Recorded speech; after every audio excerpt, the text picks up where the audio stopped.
Good morning to you all once again. Good morning, ma'am. Good morning, ma'am. Good morning.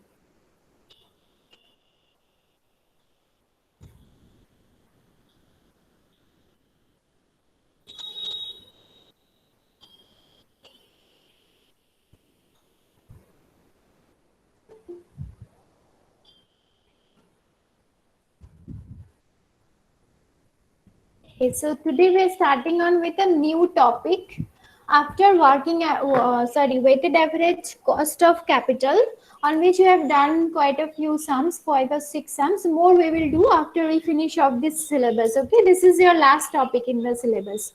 So once we finish it off, we will practice more sums on all the topics. All right.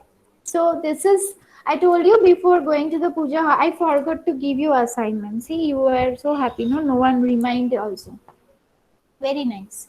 Okay, I will see you later on. Once I catch you all physically, then I will see you all.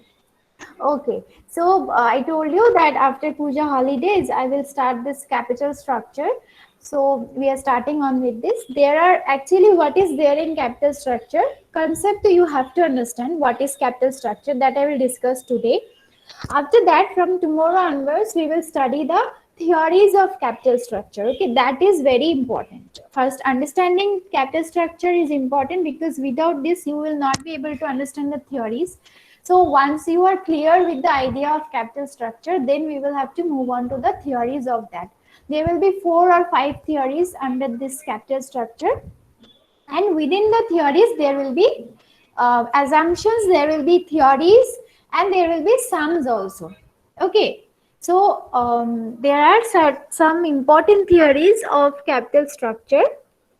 So we will learn that first on, and under those each of the theories there will be sums, there will be some formula. Concept is all same, they are all about capital structure, but some some specialist or some financial analyst has said something and some other has said something else. So depending on their derivation, the formula will differ, and you'll have to remember those each and every theories and apply the exact theory which has been asked for you, and then solve the sum. This will be our doable in this chapter. So before moving on to the theories, let us discuss what is capital structure actually. Okay, and what does it refers? The capital structure refers to the amount of debt and or equity employed by a firm to fund its operations and finance its assets.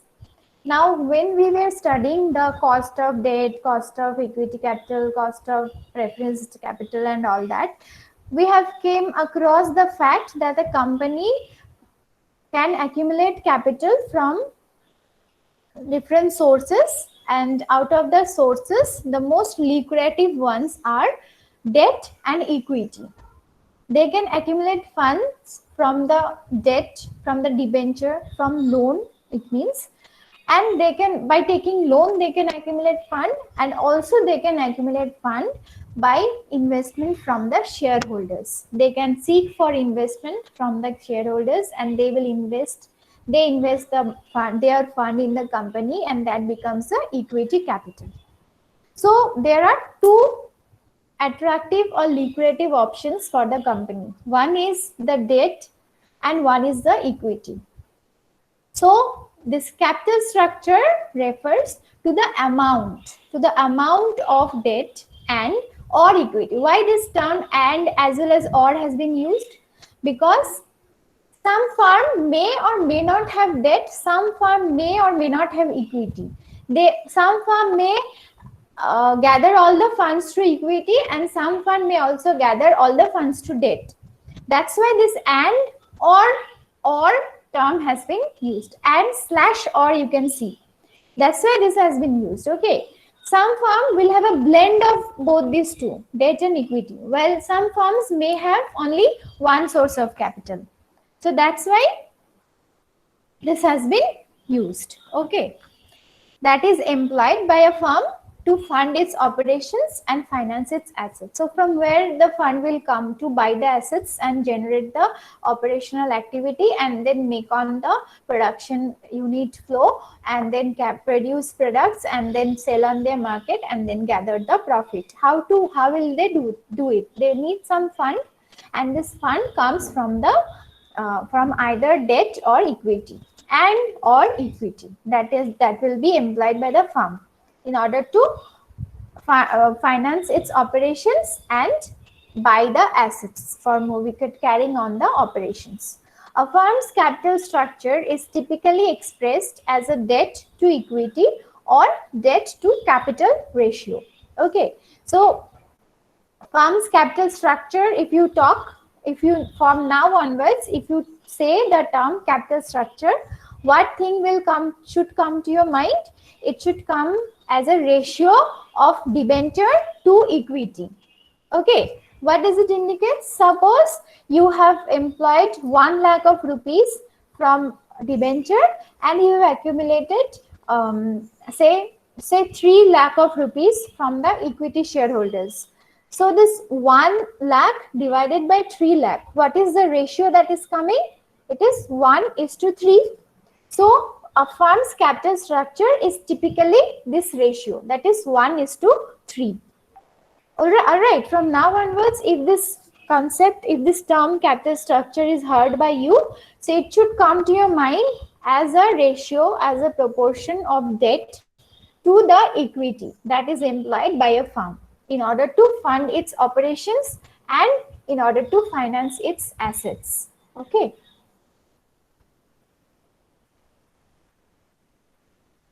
Then debt and equity capital are used to fund a business's operations, capital expenditures, acquisitions, and other investments. So why would the company require this debt and equity capital?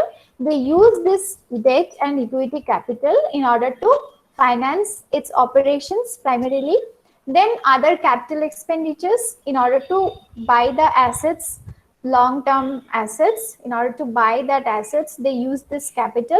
Then acquisitions, if they want to acquire a different company, then they can utilize this fund gathered from debt or equity capital, and other investments that are required for running a business smoothly. All the other investments that are required, those are all funded by the debt and equity capital. Okay. Now there are trade-offs firms. There are trade-offs firms have to make when they decide whether to use debt or equity to finance operations, and managers will balance the two in order to find the optimal capital structure. This is a very, very important thing. Okay, you should remember it for your entire life. There is actually a trade-off concept. Okay, there is actually a trade-off concept which the firms has to achieve in order to stabilize its operations, in order to stabilize its position in the market, in order to ensure a smooth flow of production in the company. They have to acquire a trade-off. What is this trade-off? This trade-off is actually a perfect balance between the debt and equity. In order to find out the optimal structure, optimal capital structure, the perfect balance between debt and equity is very, very important to be achieved. Otherwise, there will be mishappenings in the company. Why? In the sense that if you take more loans, then you have always a risk of getting defaulter, of not paying off the debt on time, of not paying off the interest properly. Your firm can come up to a winding up situation. So if you take a lot of debt, there is a very high risk in that. Also, if you take a lot of money from the shareholders, there is also a risk because they have the ownership. if you keep on increasing the ownership, because when equity shareholder invest their fund, they also get an ownership in your company, right? So if you take more funds from the equity shareholder and you are giving more ownership to outsiders, that is also a problem. You don't have your own, you don't have your own ownership, and then you have also the pressure of paying dividend. You also have the pressure of conducting the general meeting. You have to take consent of all the owners so that they can so that you can run this operation smoothly. All those things are there. So a perfect balance is very important to acquire, and that is called a trade-off. That concept of acquiring the perfect balance between the debt and equity in order to find out the optimal capital structure is nothing but your trade-off. Okay, so now you can see in the diagram, you can see on your screen that assets can be purchased, assets can be accumulated by funding received from two sources, that is debt and equity, and this forms the capital structure of a firm. This diagram speaks everything that I have been speaking out throughout this time. This diagram speaks everything. So I'll share this link in your Moodle. No need to take pictures or copy. You can see from the link directly, and then according to the requirements, you prepare the notes. Okay. So this diagram speaks everything. The perfect mixture of debt and equity in order to fund the assets is nothing but your capital structure. Okay. The orange part is your debt and the blue part is your equity. Now, what is optimal capital structure? The optimal capital structure of a firm is often defined as the proportion of debt and equity. 15 minutes. So, the optimal capital structure of a firm is often defined as the proportion of debt and equity that results in the lowest weighted average cost of capital for the firm. Now you know the concept of WACC. What was it? This was the composite, or this was the average cost of capital, right? Now how did we find the cost of capital? First we found out the cost of the individual sources of capital, and then we found out the proportion, right? If you remember. So this if you talk about the optimal capital structure, it will be often defined in many books as the proportion of debt and equity that results in the lowest weighted average cost of capital. That means the best mixture of debt and equity that can be acquired with the perfect mixture of debt and equity. I just lost my words. Okay, I'm repeating again. This optimal capital structure is actually the perfect mixture of debt and equity that will provide, or that will give you the minimum, the lowest weighted average cost of capital for the firm. If you have a firm and you want to minimize the costs, then the perfect mixture of debt and equity that is going to give you the minimum weighted average cost of capital is nothing but your optimal capital structure. This is something like the transportation problem we were doing. No, we were trying to find out the optimal cost. Here also, this optimal capital structure will be that structure that is going to give you the minimum weighted average cost of capital. This technical definition is not always used in practice, and firms often have a strategic or philosophical view of what the ideal structure should be.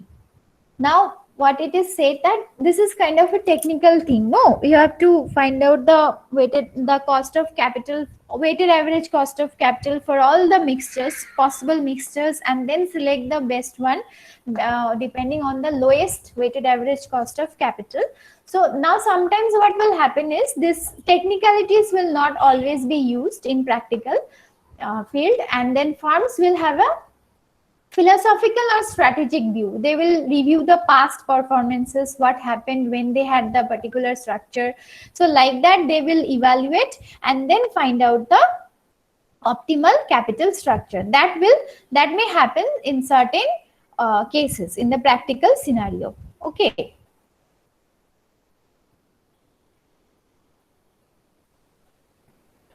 So always these technicalities might not be also followed. Now you see this term, can you see on the screen? Leverage, low leverage, high leverage, you can see on your screen. What does this term leverage mean? This term leverage, can anyone tell me? First of all, let me see whether you have any idea about leverage or not. Do you know what is the meaning of leverage? Can you tell me? What does this term indicate? Leverage.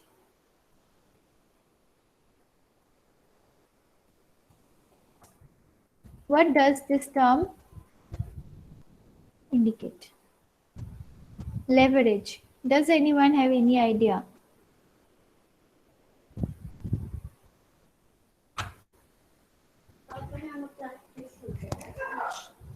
আমি দিয়ে দেবো, তুমি যাও।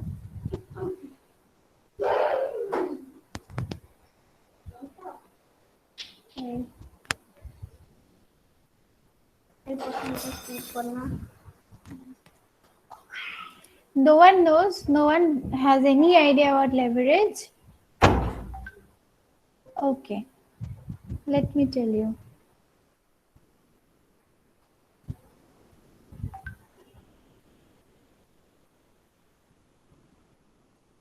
So,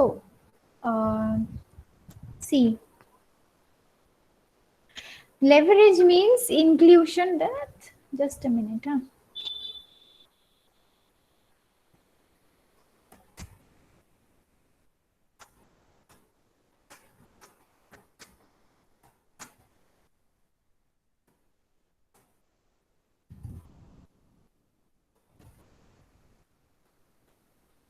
Okay, so leverage means what? Inclusion of debenture, inclusion of loans in the company.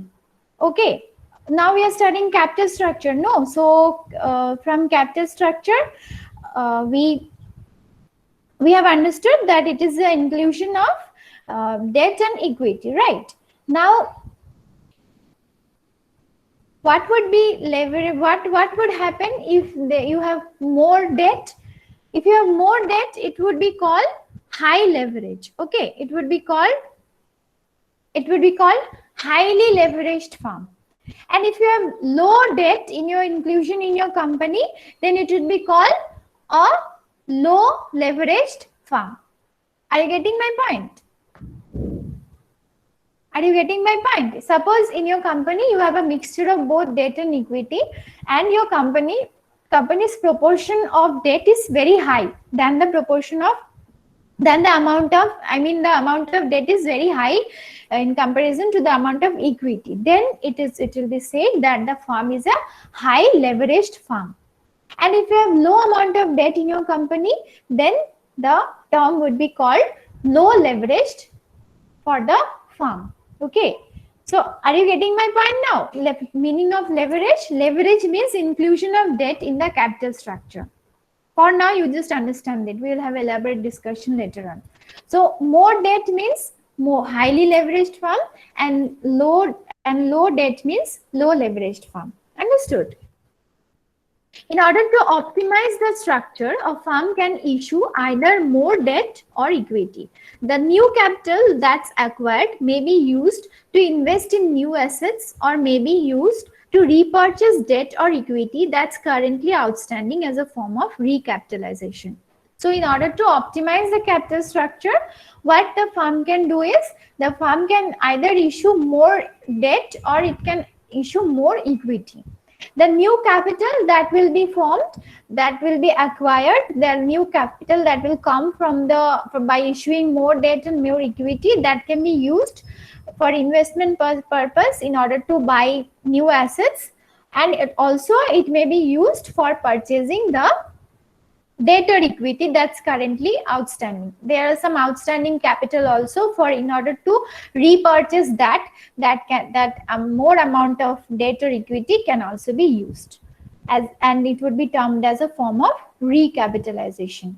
Okay, now you see the dynamics of debt and equity. Now I was talking about risk. No, I was talking about risk. If you have more debt, you have more risk. If you have more equity, then also there are some risks. So that will entirely be conceptualized as a topic, dynamics of debt and equity. So below is an illustration of the dynamics between debt and equity from the view of investors and the firms. Okay, so what a company will feel if they have certain proportion of debt, and what an investor will feel from the from his point of view. That is elaborated in this diagram. You see the capital structure. Capital structure is consisted of debt and equity. Kasak is joining now. Where were you, Kasak?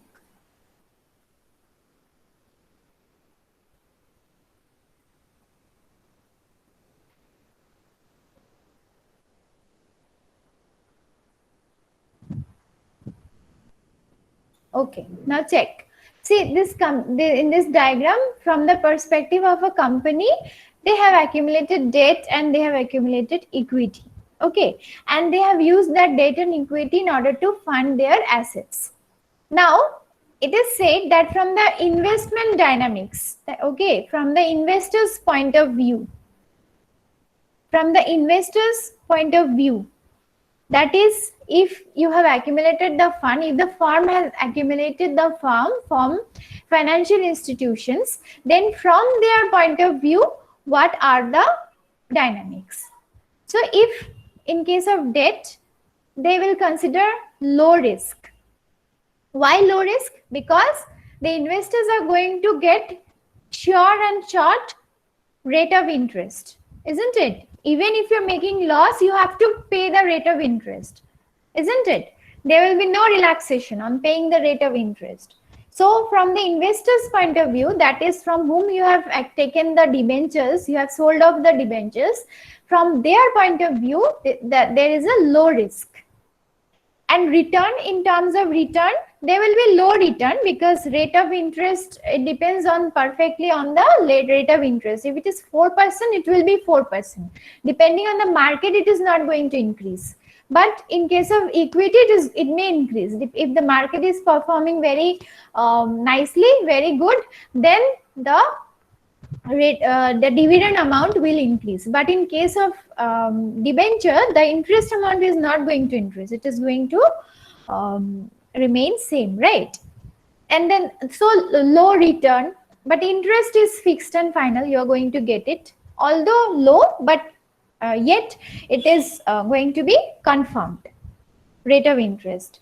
Then capital back, you get all the capital back. If you purchase the debentures of a company, it is sure that you will get your capital back. But ownership, there is no ownership rights. You don't own a company, right? If you purchase the debentures, you don't owe a company. And performance wise also, it is a temporal thing, because you're not going to keep your money for lifetime you're not going to hold the debentures of a company for a lifetime. So from investor's point of view, it is a temporal performance. Then come to the equity, orange portion. In orange portion, you can see that from the investor's point of view, there is high risk. Why high risk? Because if the market is not performing well, if the company is unable to earn profit, there will be low return or no return, or sometimes no return for a long period of time, depending on the market. Everything in equity, as an equity investors, if you are investing money in a company and becoming equity shareholder, there is always a high risk, isn't it? If you invest in mutual funds, you can see if in the mutual fund there is a portfolio which involves a lot of equity shares in companies, they are very vulnerable. Like in the COVID time, many companies are not running well, right? So if you have invested in those companies which are not running well, then you're not going to get return, no return at all. You're going to make loss. So there's very high risk. But return, although return is going to be high, market performance is very good, you're going to get good amount of return, but it is very risky, right? So in case of equity, from investors' point of view, it is high risk. In terms of risk, there is high risk. In terms of return, there is high return also. This is a verse in finance. Low risk, low return, high risk, high return. Okay, this is a verse in finance. You should remember. So if you're taking low risk, your return is also going to be low. If you're able to take high risk, your return is going to be high. Okay, then what you get in terms of return? You get dividend. If you have invested money in a company and become an equity shareholder, yeah, then you get dividend. Then in terms of growth, there is capital growth, isn't it? It's not that you're going to get the capital back. If only you sell off your shares, then you're going to get the capital back. Otherwise, if you keep on investing in the company, then there will be growth. There will be growth in the capital, isn't it? Then ownership, you have the voting rights. As I told you, you have the voting rights that may happen in the annual general meeting of the companies. You will have the voting rights to select the directors and all that, and take decisions. You have 2 projects, you can vote on that. Okay, so ownership right wise, you have right in the ownership of the company. And performance is also permanent. If you go keep your money invested in the company, you are going to have a permanent performance, right? So now I'll just read these 2 paragraphs and end of this class for today. Then tomorrow we will start on with the different theories of capital structure. What does it say? The debt investors take less risk because they have the first claim on the assets of the business in the event of bankruptcy. Suppose a company goes bankrupt, it is on the verge of shutdown, then what will happen? The first claim on the assets will come from the part of the debt investors. Okay, you will have the first right. If you are debenture holder of the company, then you will have the first right to accumulate the assets, sell off and recover your money if the company is going for bankruptcy, is going bankrupt. For this reason, they accept a lower rate of return. In order to claim that asset first, you will have the first claim on the asset. In order to gather that, the debenture shareholders are ready to accept a lower rate of return. And thus, the firm has a lower cost of capital when it issues debt compared to equity, isn't it? If the returns are low, if the debenture holders are getting low return, then that means the cost of capital in case of debenture for the company is going to be low when it is compared to equity, right? Equity investors take, on the other hand, more risk, as they only receive the residual value after debt investors have been repaid. Suppose when the company went bankrupt, all the money went off in paying off in repaying the debenture holder, then the equity shareholder will not get anything. So this is a very risky situation for the equity investors, right? But they are ready to take more risk. In exchange for this risk, they are taking more risk. Thus, for the exchange of this risk, what they will get, they can expect higher rate of return, and therefore the implied cost of equity is greater than that of debt. Understood? For a company, the cost of equity is also going to be high than the cost of debt. Okay, because in debt there are less return for the debenture investors, because they are not ready to take risk. They want to take less risk so that they have the first claim on the assets in the time of bankruptcy. So they are happy with the low return. That's why it is a low cost of capital for the company. While on the other hand, the equity investors are ready to take more risk because they won't get anything if the company goes bankrupt and all their assets, money goes on repaying the debt investors. So the equity investors will not get any money in that case. So in exchange of this risk that they are taking, they keep on expecting a higher rate of return. Okay, and thus what happens as a whole, the company's cost of equity becomes more than the cost of debt. Understood? So let us end here for today. So what we have learned today, we have learned the capital structure concept, then how the optimal capital structure is achieved, Then in optimal capital structure achievement, we found that one technical thing is you compare the weighted average cost of capital of all the options and then select the one which is giving you the lowest weighted average cost of capital. And sometimes this technical definition is also not used in practice. Sometimes the companies just follow the trend, take a strategic or philosophical decision. Then we learned leverage. What the concept of leverage? What is it? It is the inclusion of debt in the capital structure. Low debt means low leverage, high debt means high leverage. Okay. Then we had discussed the investment dynamics. What can happen if there is debt only? What can happen if there is equity only? So I will ask you this concept randomly tomorrow. So you go through all this concept because it is very important to understand capital structure first. Then only we can go on to the theories of capital structure. Otherwise, you will not be able to understand. Okay. So now you just respond to your names. I will call out your names. You will respond to it. Okay.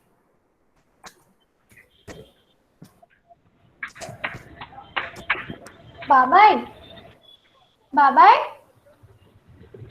ক্লাসের time হয়ে গেছে কিন্তু সব join করো হ্যাঁ তাড়াতাড়ি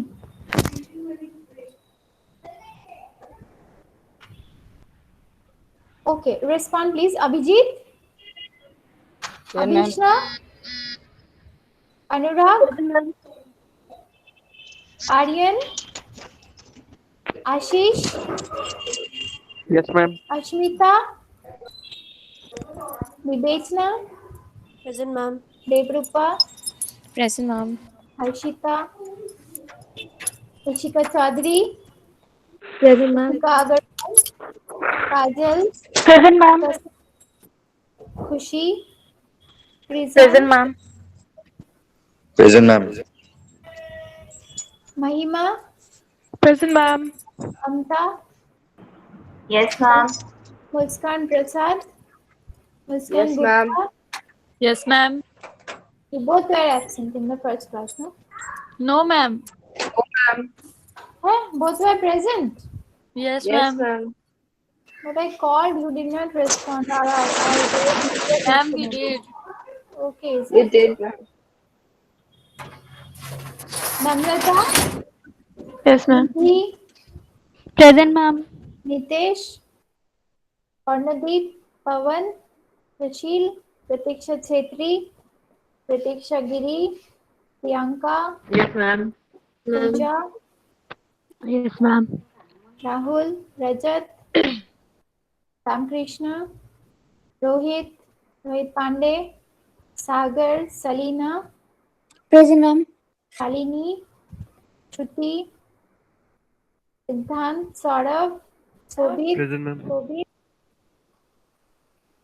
Supriya, Suraj, Swayam, Tanya, Present, ma'am. Vinit. Tanya absent. Okay. All right. So you can leave the class. See you tomorrow again. Bye bye. Have a nice day.